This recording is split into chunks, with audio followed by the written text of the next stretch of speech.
Hey there, viewers. It started as a simple investigation. Just follow the facts, ask the right questions.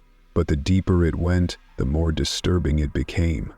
What Oprah did to the kids behind closed doors, it still terrifies the investigator to this day. Let's get into it. Chapter 1. The auditors are not allowed to speak. First, I never wanted this assignment. I'd done my time working compliance in tired boarding schools, juvenile programs, even a few overseas NGOs that barely passed for real institutions. I was good at reading systems, good at spotting where things didn't line up, but this was something else. I didn't even know what it was, not at first. They didn't brief me in an office. A man just showed up outside my apartment one morning in a black car, tapped the horn twice, and rolled down the window. "Are you packed?" he asked, and I lied, told him yes. I had 30 seconds to shove my clothes into a duffel bag, grab my notebook, and lock the door behind me. No welcome packet, no badge, no itinerary, just a laminated card handed to me at the private airstrip with a name I didn't recognize and the letters BCO under it. Behavioral Compliance Officer. We flew in silence. Even the pilot didn't speak when I tried to ask questions. 6 hours later, we landed on a narrow runway just outside of Nelsprobet. Dust kicked up from the wheels. There were no airport staff, just 2 women in deep gray uniforms waiting by a beige van. They took my duffel, my phone, even my watch. One of them wrote something on a clipboard without looking at me. The other handed me a small beige notebook. "Pages are numbered. Don't skip lines," she said. Her voice had no weight, like it had been emptied out a long time ago. "Do not write names, only initials, and don't speak to the mirrors." I laughed a little, thought she was being sarcastic. But she didn't even blink. The campus was surrounded by hedges, too perfectly trimmed to be natural. No gates, just a long gravel road that seemed to disappear the further you looked. The buildings were smooth concrete painted over in soft tones. Terracotta, sand, pale pink. It didn't look like a school, more like a desert monastery. The dorm they placed me in had no locks on the doors, just heavy curtains and dim lighting. Inside, the bunks were made too neatly, the kind of corners you'd only see in a showroom or military quarters. My assigned space had 1 pillow, a folded towel, and a plastic cup. A clipboard waited on the bed with a schedule already filled in. Room checks, observation blocks, reflection sessions. No mention of what I was actually supposed to do. Pinned to the corner of the mattress was a folded piece of paper, handwritten. Just 7 words. "Do not speak to the mirrors." At first, I thought it was a joke. But there were no mirrors in the room, none in the hallways either. Just smooth walls, soft lighting, and quiet. Too quiet. No rustling, no footsteps, no idle chatter. Only the occasional sound of soft classical music coming from somewhere you could never quite place. I finally saw the children that evening during the alignment walk. They came out of one of the main buildings in 2 perfect lines, maybe 30 of them, all in identical pale blue uniforms. No shoes, every step matched.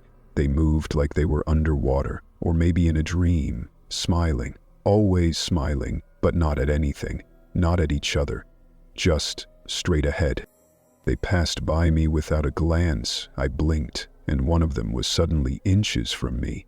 A girl, maybe 10, maybe 12, hair braided tightly. She held out a hand toward me, palm open. There was nothing in it.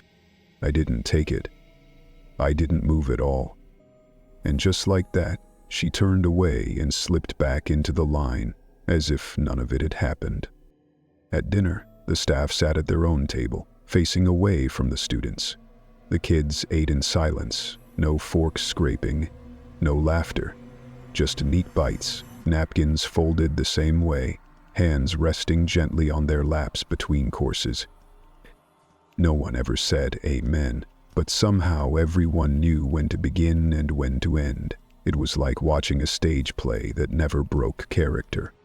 I was told I'd be observing the primary modules for the first 3 days. No direct interaction, just note-taking. I sat in the back of a warm, circular classroom while a woman in a slate-gray dress instructed the children on something called mirror memory structuring. I had no idea what that meant. They were asked questions, but they answered before she could finish speaking, one by one, each with identical phrasing. What do you remember from Cycle 1? I remember joy, order, and obedience. What was the first thing you forgot? I forgot the name that wasn't mine. When I looked over my notes later, my hands were trembling, not because of what I saw, but because I hadn't remembered writing half of it. My own handwriting stared back at me in unfamiliar loops. Later that night, I wandered off the main path and found a building with no sign. Low, dark, surrounded by tall trees. I don't know what drew me to it. Curiosity? Or maybe something quieter. The door creaked open when I touched it. Inside was a hallway with faded floor tiles and a long row of glass panels on one wall. Mirrors. But not like normal mirrors. These were tinted slightly gray with faint smudges like fingerprints that never quite rubbed off. I could barely see myself. The light in the hall seemed to bend around the reflections. And then I saw her again. The girl with the braided hair. Inside the mirror, not behind it. Her face soft, eyes wide. She raised a hand slowly and touched the glass, right where mine was. I froze. Then the lights buzzed, and I heard footsteps behind me. A woman's voice. Tight, cold. This wing is restricted. I turned. It was the same uniformed woman who had taken my phone on arrival, her clipboard hugged to her chest like a shield. I apologized, said I got turned around. She didn't respond, just stared at me. Then she said, "You're not ready for reflection yet." I tried to laugh it off. What does that even mean? "You'll know," she said, and pointed back toward the main path. Cycle 2 begins at 600. That night, I lay awake in my bunk, staring at the ceiling. Someone had left the hallway light on, and a faint glow leaked under my curtain. Every now and then, I thought I saw shadows pass by, not walking, just appearing and then disappearing. I opened my notebook to try and record it all, but pages 5 through 11 were already filled. Diagrams. Phrases. One sketch of the mirror wall, labeled Reflex Initiation Point. I didn't draw any of it. The last thing I remember before finally falling asleep was hearing that girl's voice again, faint, like a whisper carried through pipes. "You don't know your reflection yet." And I believed her. Chapter 2. Room 14 was never meant for kids. They moved me to a new observation schedule the next day. Less time with the children, more time shadowing faculty. I was told it was standard, for insight. But it felt more like redirection. Like they knew I'd seen something I wasn't supposed to. And now they were trying to steer me back into the path. I didn't argue. Not yet. They assigned me a supervisor named Ms. Kale. Tall, thin, draped in soft gray robes that looked more ceremonial than functional. She never smiled. She also never blinked as far as I could tell. Her voice had the same flatness as the others, like it had been trained out of warmth. She gave me a map of the facility, bare, almost childlike, with hand-drawn outlines of each building. Every room was labeled by number, no names, just digits. But one room had been blacked out entirely, 14. When I asked her about it, she just said, "Storage, inactive, not part of your track." That was enough to keep me curious. I waited until after lights out, slipped out with my notebook tucked under my shirt, and followed the map in reverse, circling the faculty halls to where room 14 should be. The door didn't look special. Same matte paint, same polished brass knob, but the air around it felt too still. like the hallway had been vacuum sealed. When I turned the knob, it didn't resist. It opened, like it had been waiting. Inside, the room was dim, with only the thin flicker of a static-filled monitor casting pale light across the walls. It smelled faintly of plastic and vinegar, old tape, old electricity. Dust floated in still sheets, the kind of quiet that pressed down behind your ears. There were shelves on every wall, packed tight with labeled VHS tapes. Most were unlabeled, except for a cycle number and year. In the corner, a rickety metal cart held a clunky old TV and built-in tape deck.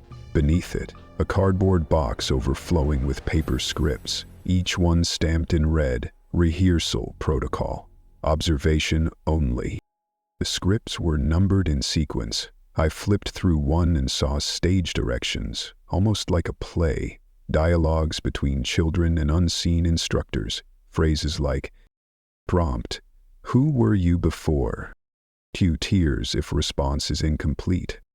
Phase 3, internalize naming ritual, stop resisting.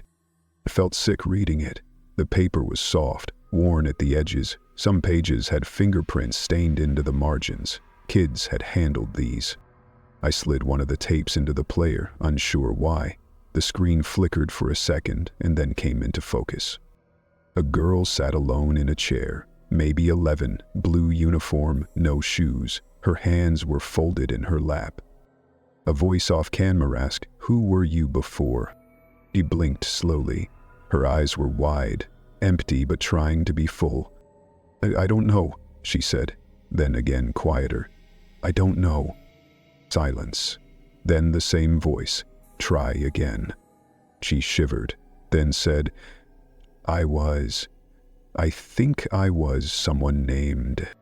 The tape glitched, static flooding the screen for a second. When he came back, her expression had changed. No tears, just stillness. "I am the reflection now," she said, flatly, like she had practiced it, or like it had been placed inside her. The tape cut to black. I sat there staring at the screen for too long. My hand had frozen over my notes. When I finally turned back to the room, something on the far wall caught my eye. Bunk bed, half covered in a dusty white sheet, just one bed frame, the lower bunk missing. I walked closer. My flashlight caught the edge of the metal and I saw something scratched into the underside of the top bunk. Initials. But not my full name, just the 3 letters I'd been told to use in my audit log, the same way the kids did, the way the staff tracked us. I ran my finger over it. It was old, not fresh, worn into the paint like it had been there for years. I stumbled back, breath caught somewhere between my ribs. Don't remember leaving the room. I just remember suddenly being in my bed again, under my blanket, the notebook pressed against my chest like a shield. My heart was still hammering. I didn't sleep, not really, but I must have drifted off, because I dreamed. In the dream, I was in room 14 again.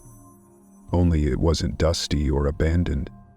It was clean, bright. Children sat around the edges on floor cushions. The girl from the tape was there. So was Miss Kale. And me, only younger. Not just younger, smaller, maybe 8 years old, hair different, clothes too big. I sat in the same chair the girl had, and the same voice asked me, "Who were you before?" I tried to answer, but my mouth didn't open. I looked down at my lap. There was a mirror in my hands, cracked down the middle. Everyone was waiting. Then a hand cool touched my shoulder. The voice whispered, almost kindly, "Your shape. We only need your shape. The rest she'll fill in." I woke up gasping. My shirt was damp. My hands were shaking. The notebook was open beside me. Page 19, even though I remembered stopping at 15. A single sentence was written across the page, in handwriting that looked like mine, but wasn't.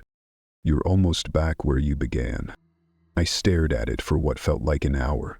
Then, just below it, A diagram of room 14. My initials written over the bed frame.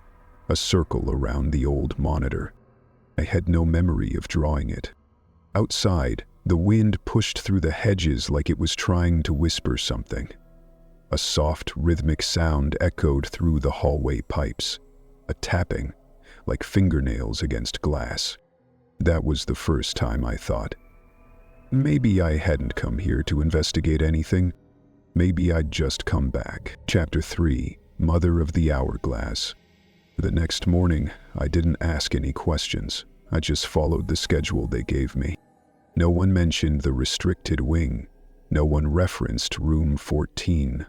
If they noticed I was quieter, more withdrawn, they didn't let on. The entire place ran like a play already mid-performance. Everyone knew their part, and no one ever missed their mark. Even me. They placed me with a new instructor rotation, this time with a woman named Dr. Seleni. She wore long robes like the others, but hers had a faint shimmer woven through the fabric, like strands of dust caught in sunlight. Her voice was slow, rounded, the kind of tone you'd use to talk someone out of a panic. She led a session labeled Mirror Readiness Cycle 3. I pretended to understand what that meant. There were 9 children seated in a semicircle on the floor, all facing a long whiteboard. It wasn't like a normal class. No books, no pencils, no desks. Instead, each child held a smooth glass pebble in their palm. Every few minutes, they'd close their eyes and whisper something into it. Seleni didn't ask questions like the other instructors. She gave statements. Cycle students feel safe inside the hourglass. The sand remembers better than you do. You are the reflection, but not the origin. The children would nod, sometimes smiling faintly, sometimes swaying slightly like they were underwater. There was no resistance in them. They didn't look bored or distracted. They looked aligned. That's the word that came to me. They were aligned to something. I just couldn't see what. After the session, I walked with a few of them across the courtyard to their next activity. The girl beside me, I think her initials were LL, didn't speak at first. She just kept glancing at my hand. I looked down and realized I'd been clenching my fist without meaning to. "Hold still," she said suddenly.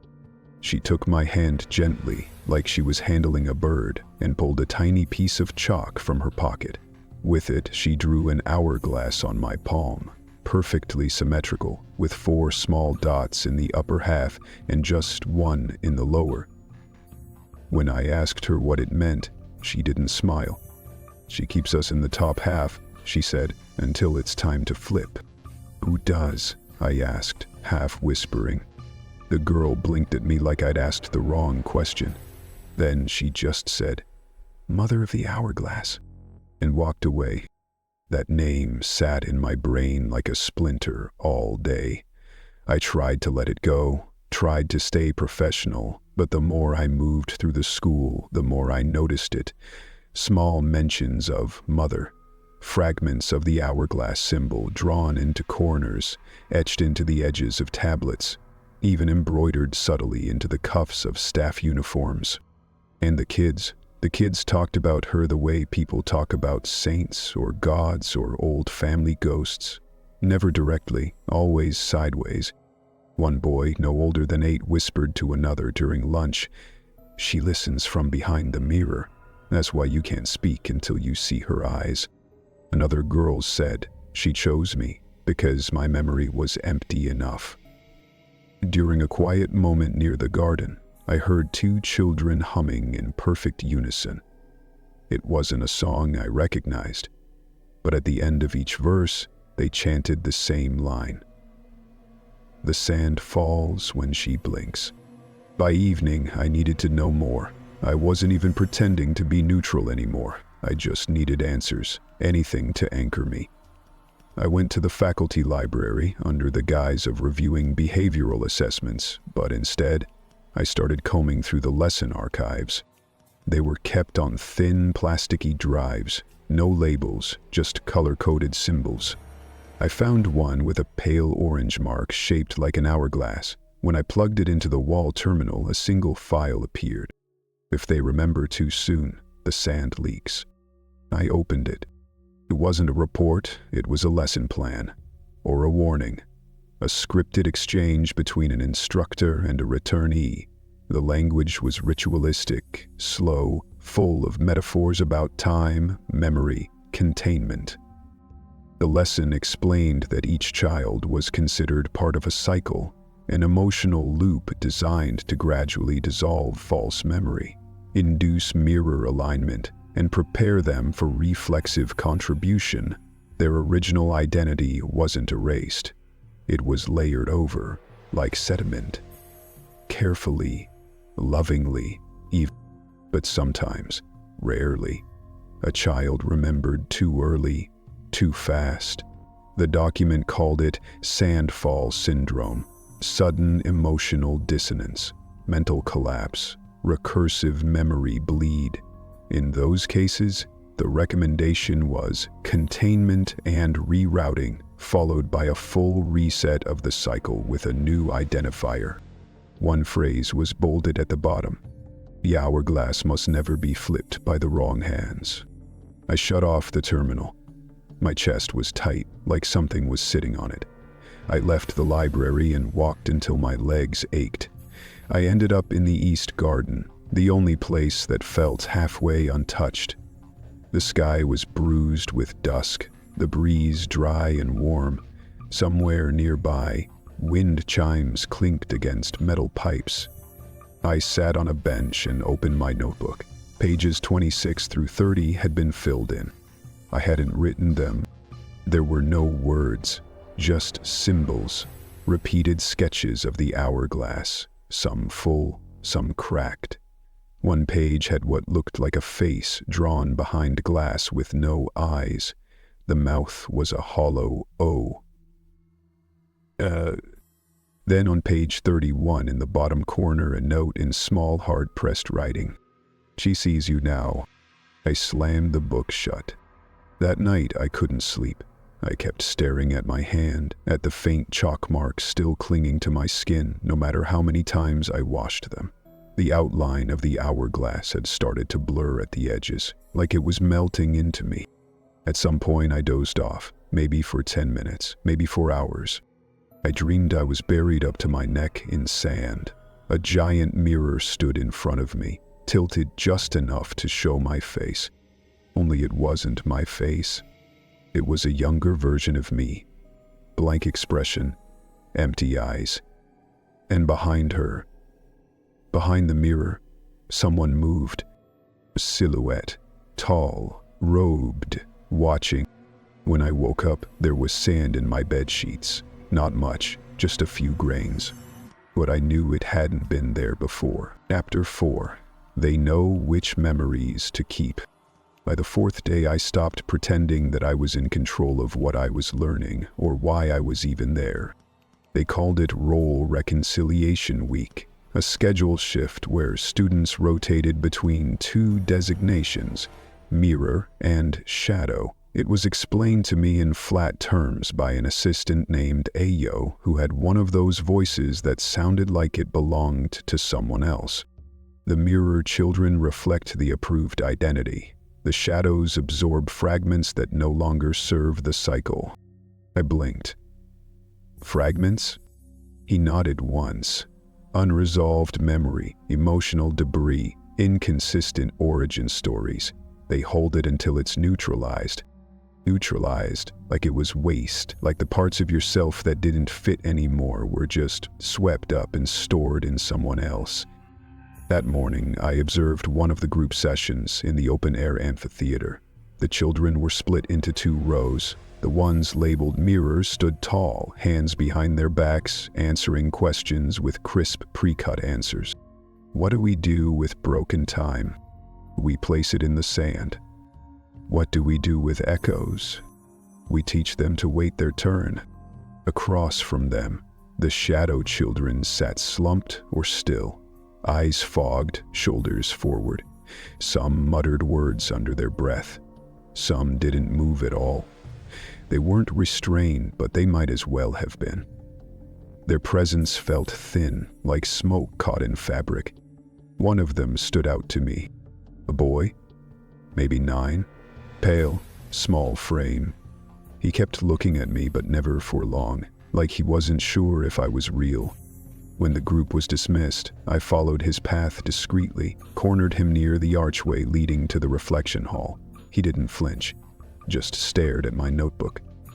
"Are you collecting?" he asked. "Collecting what?" "The pieces. I used to do that too." I crouched slightly, made my voice softer. "What's your name?" He shook his head.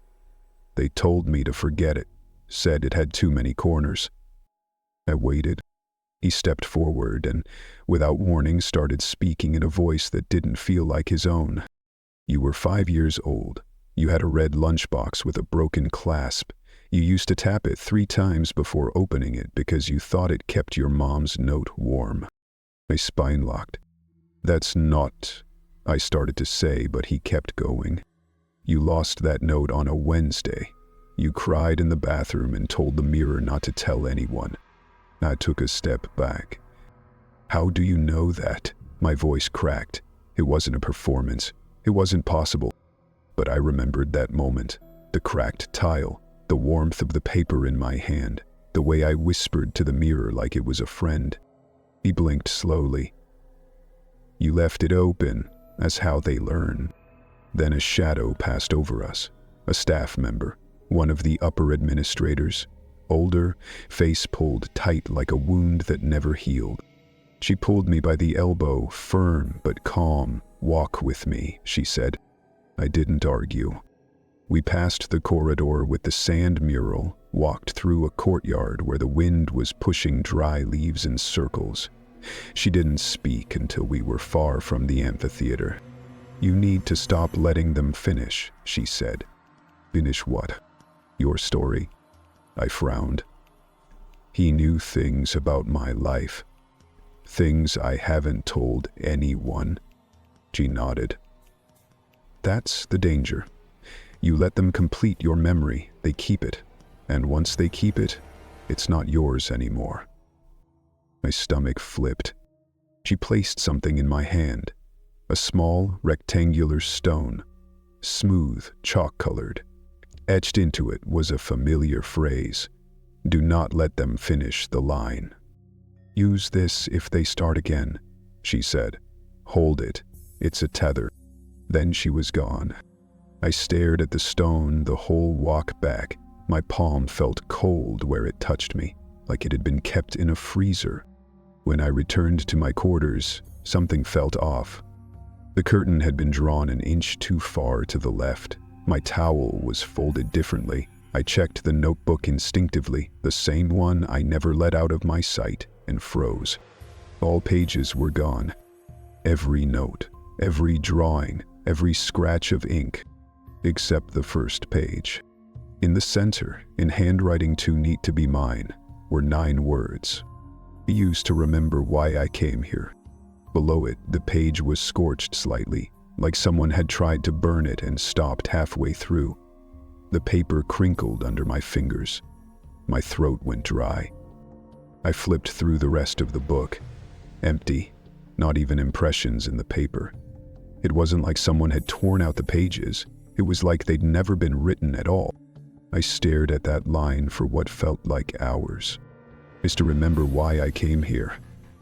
I repeated it to myself, over and over, letting the shape of it form against the inside of my skull. But it didn't bring anything back. Instead, that night, I heard humming again. A slow, haunting tune carried on the wind, weaving in and out of the pipes above the dormitories.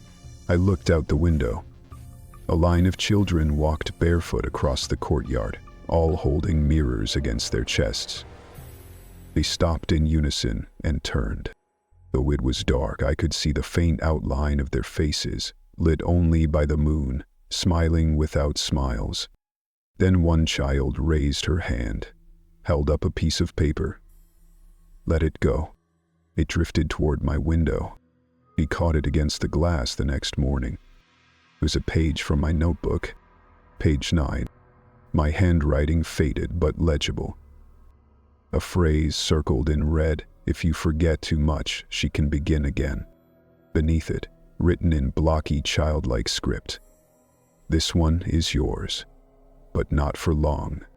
I folded the page slowly, slipped it under my pillow, and for the first time since I'd arrived, I was afraid to sleep. Chapter 5. I wasn't an auditor. It started small. A glance held too long, a whisper that ended too quickly, a door that stopped opening when I walked past. It wasn't anything I could prove, but I felt it, deep and low, like a wrong note under a familiar song. They had stopped calling me by my initials, the ones I was assigned on day one. Now, when staff saw me, I heard something else, something casual, murmured, like a memory slipping past their lips. Returnee. The first time I caught it was during breakfast. Two instructors at the edge of the courtyard were speaking in low tones, sipping from identical steel mugs. I only caught a fragment. I thought returnee 19 failed out of cycle 3. One of them looked up just as I passed. Her expression was blank. Too blank. Later, I checked the assignment board in the faculty hall. My observation rotation had been replaced. No explanation. My name, or my initials rather, had been scratched out and re-entered beside a different supervisor. But the handwriting didn't match any of the others. Worse than that, my name appeared twice, once under active placemate and again lower down, under a faded column titled Prior Integrations. I stared at it for a long time. No one approached me. No one told me to move along. By the time I returned to my quarters, I was shaking. I tore through my things. My notebook still sat under my pillow, the stolen page from before still tucked inside. But something else caught my eye. A crack in the wall panel behind the dresser. I pulled it open slowly. Inside was a sealed envelope, yellowed, brittle at the edges. My initials were written across the front in heavy black ink, the same style the instructors used on the compliance forms. I broke the seal with my thumb. Inside, a badge, identical to the one I was given when I first arrived. Same logo, same format, but this one was old, faded. The laminate was peeling, and there were scratches across the surface, like it had been worn by someone, or me, for a long time. The photo was mine. Not current, older, maybe from 5-6 years ago. I barely recognized my own face. My expression looked wrong, too calm. My smile was small, practiced. I turned it over. A note had been scribbled in marker. Cycle 4, reintegration. I sat on the floor, legs shaking. My breath came in shallow bursts. Had I been here before? Why didn't I remember? I needed answers. Not whispers, not riddles, not reflections. I waited until curfew, slipped out once the lights dimmed and the halls emptied. I retraced the route from my first night, past the courtyard, behind the mirror wing, through the north access hallway to a locked steel door marked comms. I'd noticed it before, but I hadn't thought to try the handle. This time I did. It was locked, but someone had left a key in the emergency cabinet nearby. I don't know who or why, I just knew it fit. The room was colder than the rest of the campus, lit with pale overhead strips that flickered like broken memories.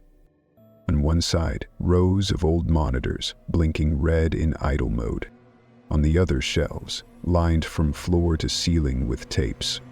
Hundreds of them, all VHS, each labeled with a cycle year, a code, and a name. Some were too faded to read, others were freshly marked.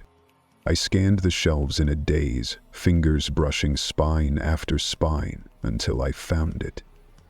My name. Not once, 3 times. Each one in different handwriting, but all with the same label etched across the front in bold, permanent ink. Reintegration failed. I picked one up. The plastic felt heavier than it should have. The date on the first, Cycle 2, Year 17. The second, Cycle 3, Year 21.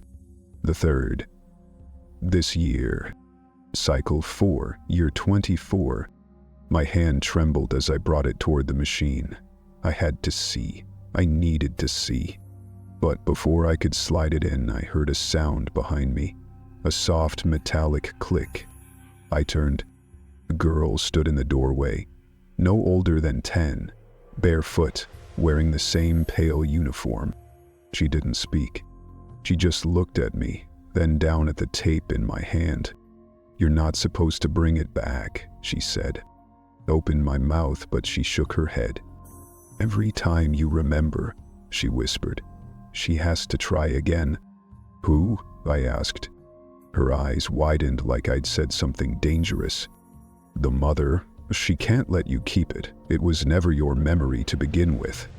Then she stepped backward into the hallway and vanished. Didn't chase her. I just stared down at the tape again. On the back, someone had scratched a phrase deep into the plastic casing, over and over until it left scars in the surface. I was the first reflection. I was the first.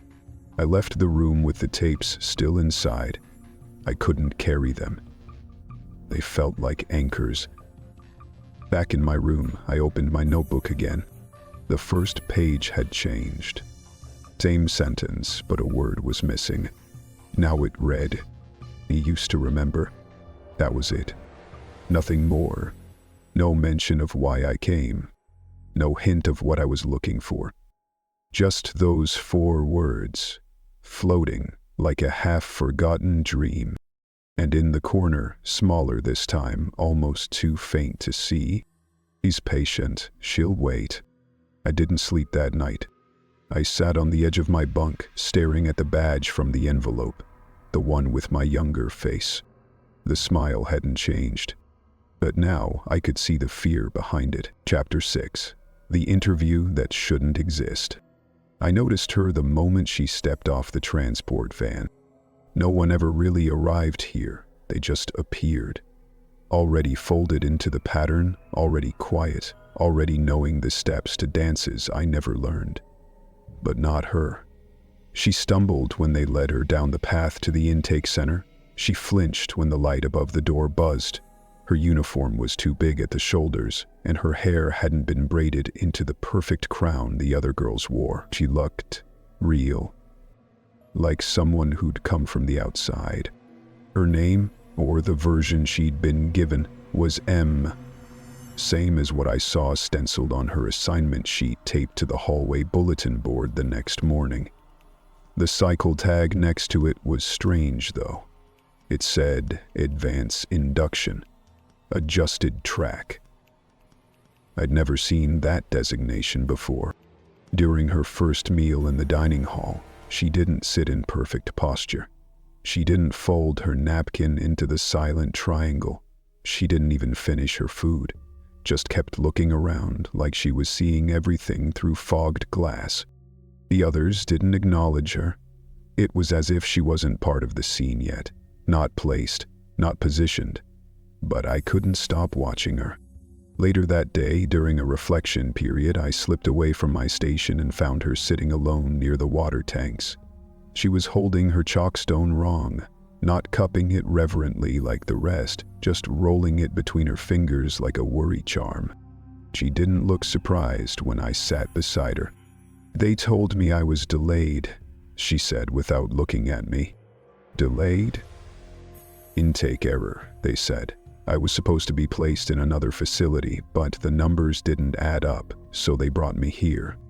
She said it like she didn't believe it. "What's your last memory from before this place?" I asked quietly. She shook her head. "It's like it's there, but every time I try to reach for it, it pulls back, like I'm watching myself on a screen and the tape won't stay still." That got my attention. I hesitated before saying, "Do you know about the tapes?" She looked at me then, eyes sharp, cautious. "Someone left one in my locker last night," she said. I felt the hair on my arms stand up. "Show me." We waited until lights out, until the halls went still and the rustling beneath the beds died down. Then she led me to her storage drawer and pulled out a crumpled cloth. Inside, a small VHS cassette. The label was clean. Too clean. ME, Cycle 5, interview date, 6 days from now. "Someone's messing with me," she whispered. I didn't answer. We took it to the old AV room near the east wing, the one I knew still had working machines. We didn't speak as I loaded the tape. It began with static. Then her ME, same uniform, same face, but not the same girl. She sat perfectly still in the center of the frame, eyes locked on the lens, her hands folded neatly in her lap. The backdrop was one of the interview rooms near the lower corridors, the ones they used for memory conditioning. She was smiling, a soft, practiced smile, the kind I'd seen on too many faces. A voice off-screen asked, "How are you adjusting to the mere hours?" And ME replied, calm and clear, "I love the mirror hours." She showed me my real name. I felt my jaw lock. On the screen, Mila turned slightly. Her eyes scanned the room, then fixed directly on the camera, directly on us. And she said, "And you're almost done forgetting, aren't you?" The screen went black. The silence in the room was the loudest thing I'd ever heard. He sat frozen beside me, hands clenched in her lap. Her breathing was sharp, panicked. "That wasn't me," she said. I nodded slowly. "I know." We didn't talk the rest of the night. We returned to our quarters separately. I lay awake, staring at the ceiling. The flickering light above my bed had gone from pulsing to steady, a solid red that felt more like surveillance than security. In the morning, I checked the faculty logs in the reflection hall. No record of ME's tape, no record of her assignment delay, no record of her at all before this week. Like she'd never existed, until she did. I found her again in the garden, kneeling near the mirrored pond. She didn't speak, just motioned for me to sit beside her. "V moved my session up," she said. "When?" "Tomorrow." She reached into her pocket and pulled out a note, handwritten, red ink. "Cycle placement confirmed. Reflection induction approved." At the bottom, in all caps, "Mirror retention rate predicted, 92%. I asked her what she was going to do. She just stared into the water. Her reflection wasn't still. It rippled, shimmered, even though the pond was flat. "If that version of me already exists," she said, "then maybe I never had a choice." That night, the tape was gone. Someone had taken it, or she had, or maybe it was never real. But on my bunk, under my sheet, was a new page slipped into my note. A still frame, printed in black and white, from the interview tape. He's smiling at the camera. And written beneath it, "He is ready, are you?" Chapter 7. She was behind the glass. They summoned me without warning. No knock, no courier. Just a folded card slipped under my door in the middle of the night. It wasn't even sealed, just pressed, heavy paper with my initials at the top, and 5 words written in thick charcoal. "You are cleared for chalk." That was all it said. I didn't know what the chalk room was. I'd heard the word once or twice whispered by staff, always with that same careful breathlessness they used around Mother and the mirror hours. It was spoken like a place you earned or survived.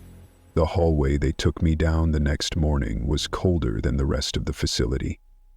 The walls were smooth, pale gray. Sound didn't carry the same way there. My footsteps felt dampened, like walking through fog.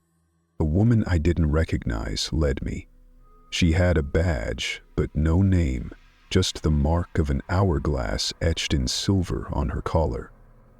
She didn't speak, just opened a tall white door and motioned for me to enter. Inside, the room was too bright, not harsh, just wrong. The light came from nowhere I could trace. The walls were covered in layered smears of white chalk, erased and rewritten again and again.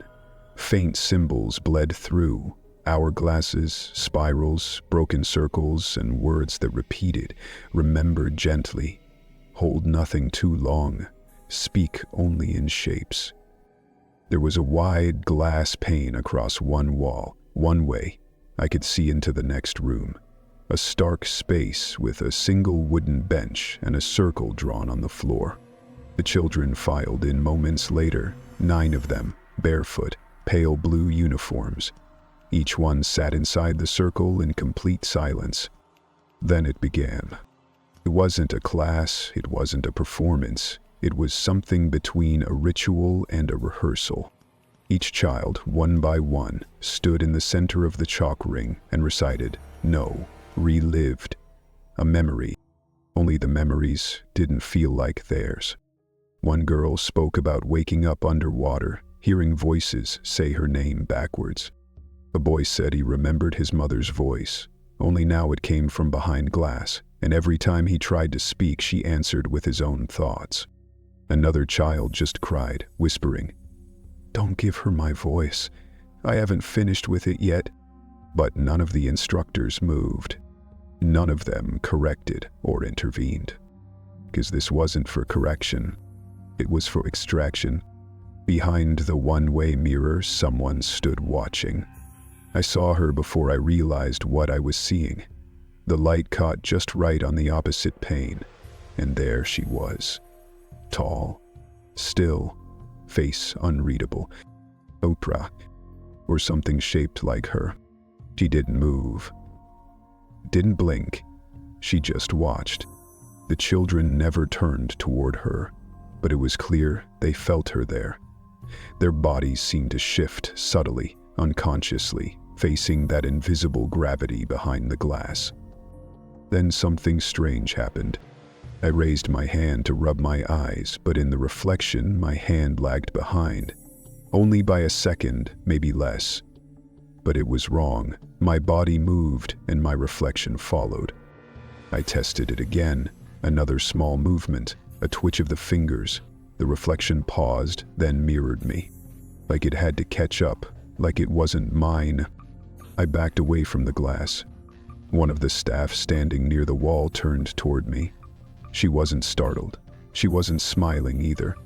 "She doesn't need to speak anymore," she said softly. "They've become her language." I didn't understand. She stepped closer, motioned toward the children in the room. They speak what she used to say. They feel what she no longer remembers. That's the role of reflection. Not to repeat. To continue. My voice felt dry. Continue what? She looked at me like she pitied the question. Her. All of her. Broken into mirrors. Placed into them. That's why they rehearse. She needs alignment. Clean glass. You were clean once. That's why you were chosen. My knees felt weak. I stumbled back toward the corner of the room, trying to ground myself. That's when I saw the girl.